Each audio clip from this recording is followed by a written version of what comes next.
All right. John chapter 2. I'll read the chapter first and then we'll go over it. On the third day, a wedding took place at Cana in Galilee. Jesus' mother was there, and Jesus and his disciples had also been invited to the wedding. When the wine was gone, Jesus' mother said to him, "They have no more wine." "Woman, why do you involve me?" Jesus replied, "My hour is not yet come." His mother said to the servants, "Do whatever he tells you." Nearby stood 6 stone jars, the kind used by the Jews for ceremonial washing, each holding from 20 to 30 gallons. Jesus said to the servants, "Fill the jars with water," so they filled them to the brim. Then he told them, "Now draw some out and take it to the master of the banquet." They did so, and the master of the banquet tasted the water that had been turned into wine. He did not realize where it had come from, though the servants who had drawn the water knew. Then he called the bridegroom aside and said, "Everyone brings out the choice wine first, and then the cheaper wine after the guests have had too much to drink. But you saved the best till now." What Jesus did here in Galilee was the first of the signs through which he revealed his glory. His disciples believed in him. After this, he went down to Capernaum with his mother and brothers and disciples, and they stayed there a few days.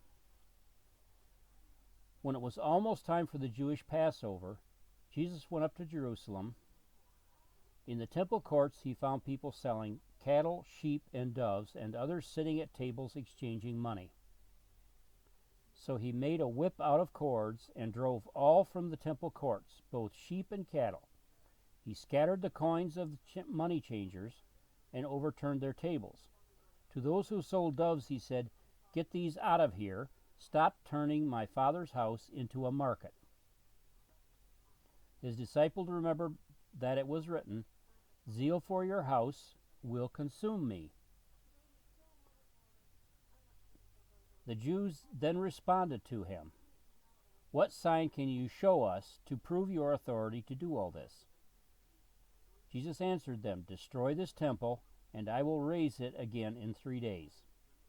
They replied, "It has taken 46 years to build this temple, and you are going to raise it in 3 days?" But the temple he spoke about was his body. After he was raised from the dead, the disciples recalled what he had said.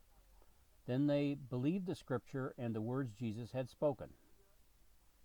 Now, while he was in Jerusalem at the Passover festival, many people saw the signs he was performing and believed in his name.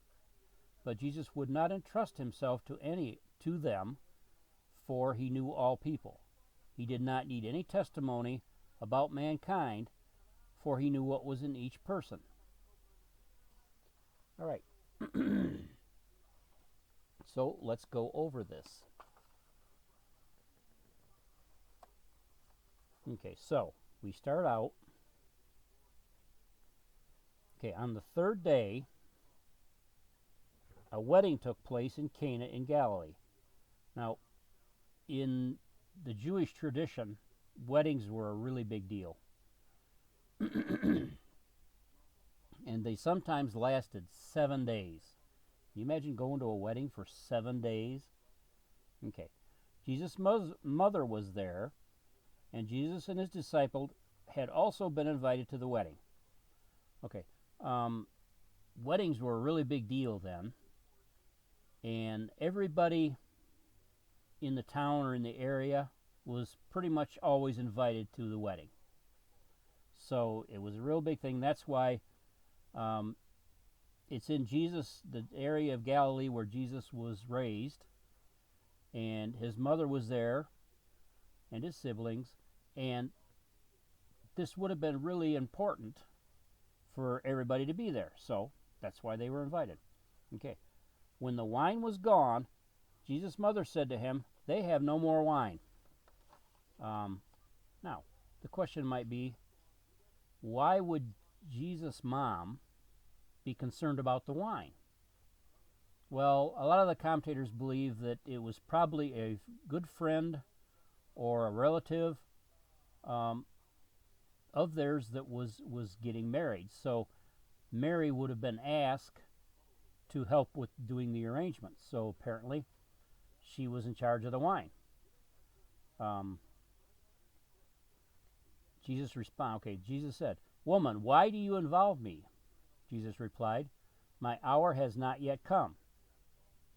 Well, it's not, if you look at this just saying woman, if you went up to your mother and you said, "Woman, why do you involve me?" Lots of things would happen to you. But in their culture, it was not considered polite to respond to your mother as mother in public. You just didn't do that. So, and my hour has not yet come. And what's Jesus saying here? That most commentators believe that he's saying, it has not come time for me to start the public part of my ministry. So, but anyway, his mother said to the servants, "Do whatever he tells you." So Jesus' mom didn't even question the fact that he would take care of it. She just assumed. And, I mean, she knew Jesus. So nearby stood 6 stone water jars, the kind used by the Jews for ceremonial washing. Each held from 20 to 30 gallons. So if you think of a jar with 30 gallons in it of water, it would weigh someplace around 180 pounds. Not something you're going to pick up and carry around. So Jesus said to the servants, fill the jars with water. So they filled them to the brim. Now, if you don't know what a brim is, it's the very top of the jug or the jar. So these things could not have anything more added to them. Now, what ceremonial washing were they doing? It was customary in their culture to wash your hands before and after a meal. Okay, there was also the foot washing, but we don't know if these jars were used for that. And another interesting fact is, in that area, there was probably no family that would have 6 of these jars. It was probably normal for a family to have 1 jar. So they guesstimate that they borrowed jars from other people because they knew all these people would be there. So, anyways, the servants filled the jars with water. Then he told them, he being Jesus, "Now draw some out and take it to the master of the banquet." Now, the master of the banquet was like your master of ceremonies, would be a good description. So he was kind of the guy in charge, but okay, they did so. The master of the banquet tasted the water that had been turned into wine. He did not realize where it had come from, though the servants who had drawn the water knew. Then he called the bridegroom aside, and he said, "Everyone brings out the choice wine first, and then cheaper wine after the guests have had too much to drink. But you saved the best till now." So that was considered to be highly unusual for something like that to happen. And you got to remember that they didn't have any really good pure water sources, so wine was kind of the traditional drink with the meal. Okay, so what Jesus did here in Cana of Galilee was the first of the signs through which he revealed his glory. His disciples believed in him. Okay. After this, he went down to Capernaum with his mother and brothers and his disciples, and they stayed there a few days. So, when it was almost time for the Jewish Passover, Jesus went up to Jerusalem. Now, it was kind of a requirement if you were a Jewish male, that you had to go to Jerusalem for Passover if you could.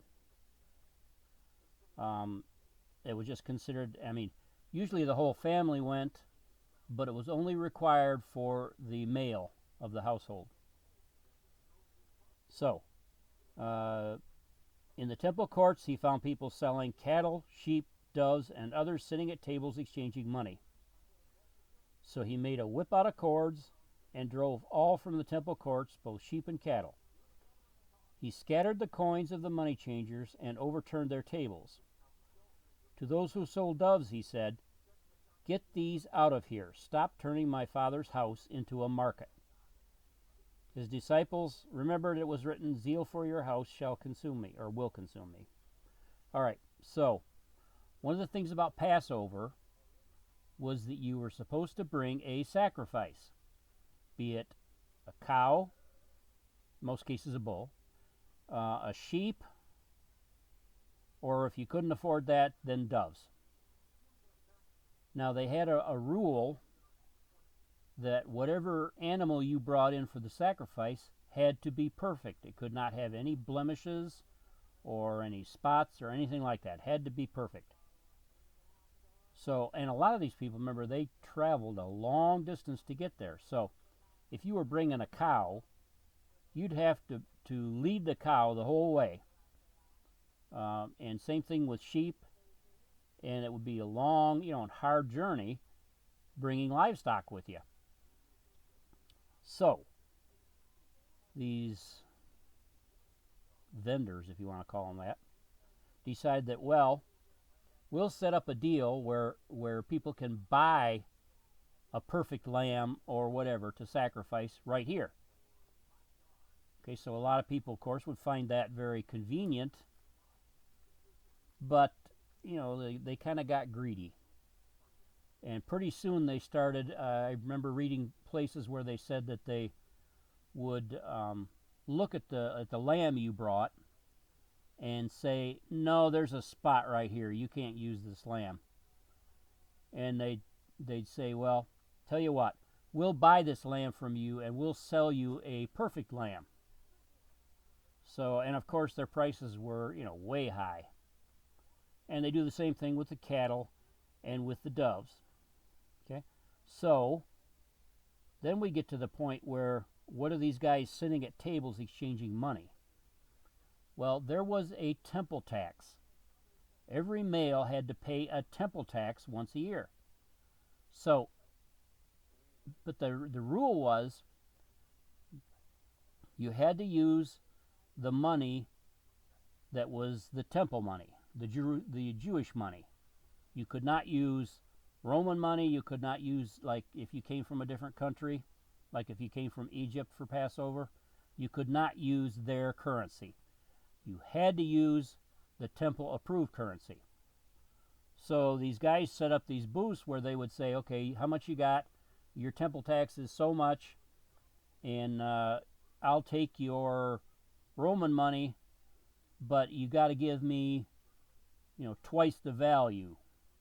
So again, it was pure greed. Okay, now the second thing about this that was bad was that they set up these cattle and sheep and doves and these money exchangers inside the temple. That's why Jesus said, "You're turning my Father's house into a market." And another bad thing about it was they set it up in the court of the Gentiles. That was the only place in the temple Gentiles could go. So now you can't get in there if you're a Gentile, because basically it's a stockyard. And can you imagine the smell?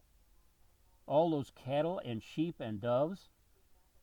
So it was just, they did turn it into a market. Okay, so the Jews that were there responded to him, "What sign can you show us to prove your authority to do all this?" And again, they were wanting proof, and proof that met their standards, not God's. So Jesus answered them, "Destroy this temple, and I will raise it up again in 3 days."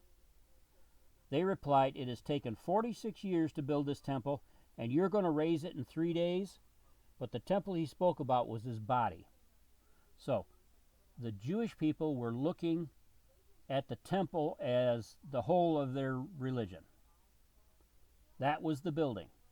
It had been taken 46 years to build it. Remember, it had been destroyed a few times, and it was rebuilt, and it wasn't rebuilt very fancy.